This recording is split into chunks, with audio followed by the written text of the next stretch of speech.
Thanks for checking out Higher Thought Gaming. We are going to be getting into the Xenophase blade. We'll talk a little bit about the lore. There's not much really to go on, guys. This is a very unknown weapon when it comes to Space Marine, is why I was surprised and excited to see that it was going to be added to the game. Now, in order to pick up the Xenophase blade, we will have to spend our accolade points, which we will be getting from our stratagems, and we'll have more information on that coming September 4th. So when it's coming to the Xenophase blade, just overall, so you know where it's coming from, it is a power sword-like melee weapon. It is derived from the Xenos technology used by select warriors of the Death Watch chapter who have earned their deeds and time of service in Long Vigil and the specials of their Watch Fortress and Watch Commander. It's rarely seen outside the ranks of the Death Watch, and these weapons are ancient and barely understood artifacts of extraordinary efficiency. Some believe they have their origins amongst the long-defeated Xenos dynasties, likely the Necron in origin. It says these blades ripple with a molecular realignment field that allows their blades to cleave through force fields and metaphysical physic wards easily.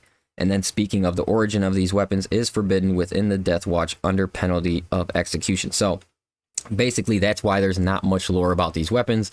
The Death Watch are basically the Marines who have access to the Xenophase blade, and then they are forbidden to talk about it. So that's why there's really not much to go on.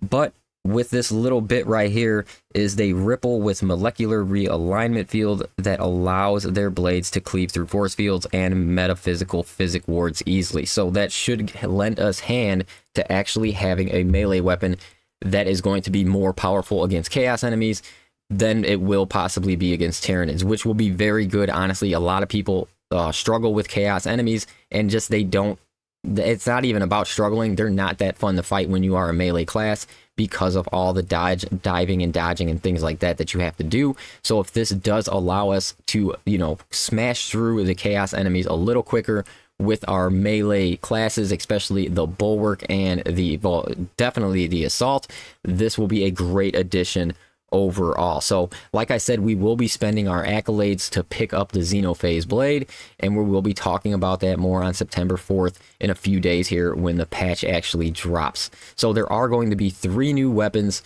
that are going to be added to the game. They haven't really specifically told us which ones. The Xenophase blade, and it looks like the Combi Melta, I think, are 2 of them for sure. And then the third weapon really has not been discussed exactly what it's going to be. It could be the Power Axe.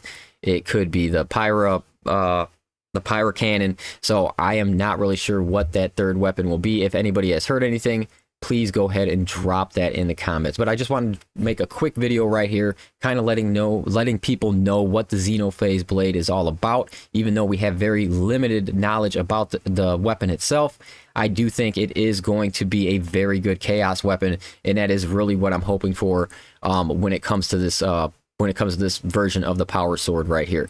So obviously, when everything drops on September 4th, keep it locked in right here. We will have the Xenophase blade leveled up. We will be going through and talking about any type of new tech that we can really get into with this weapon and the other 2 new weapons that are going to be added coming with patch 10. So thanks a lot for checking out the video, guys, and I will catch you on the next one.